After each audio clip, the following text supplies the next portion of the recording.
A man rescues a fallen Yeti. Are we too gross to visit Mars? We restart a heart, and Dan Aykroyd tells us whether we're ever going to meet aliens. I'm Justin Robert Young, editor of WeirdThings.com, and this is all going to be told in the May 19th, 2010 edition of Weird Things TV. Let me bring you folks to the Kapriza region of Russia, where a ice fisherman named Evansky Gizgirov was hanging out with his friends. All of a sudden, a shrill yell goes up in the middle of the woods. He runs over to see what's going on, and he sees a big, hairy, humanoid creature in a hole in the middle of an ice flow, or an ice-over lake, right? He's thrashing around. He can't get out. He's drowning. Every time he tries to pull himself up, he falls back in. This thing is going to die. Now, I ask you to search inside yourself and see, what would you do? Would you just watch this hapless creature drown and freeze to death? Or would you be like Evansky Gizgirov, run over, grab a fallen log, and pull this thing out of the ice, the icy water, his certain doom? You know, I don't know. If I were you, I would just probably say I'd be like Evansky Gizgirov, because that's kind of the way cooler thing to do, and not the looky-loo jerks like his friends were.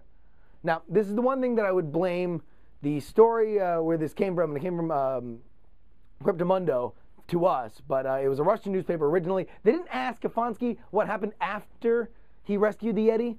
He just kind of left it there, so we can just assume, I don't know, he starts a Foot Locker or a bed and breakfast, the Yeti, you know. He was really good with people. Good news. We're not too gross to visit Mars. Yes!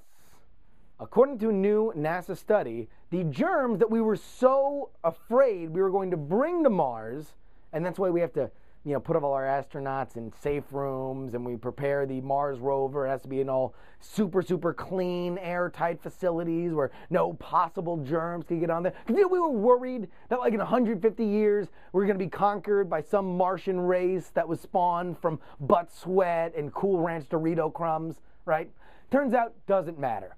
The germs that we were so worried would make it to Mars won't. They won't survive the journey through space, and if they do, they won't survive in the Martian habitat. So, dude, we can be gross as we want. Super gross, mega gross, haven't showered in a billion years. We're just sauntering off the shuttle, man, with a big fat pig pen, filth cloud, rolling all up through the galaxy. What up? Humans for life.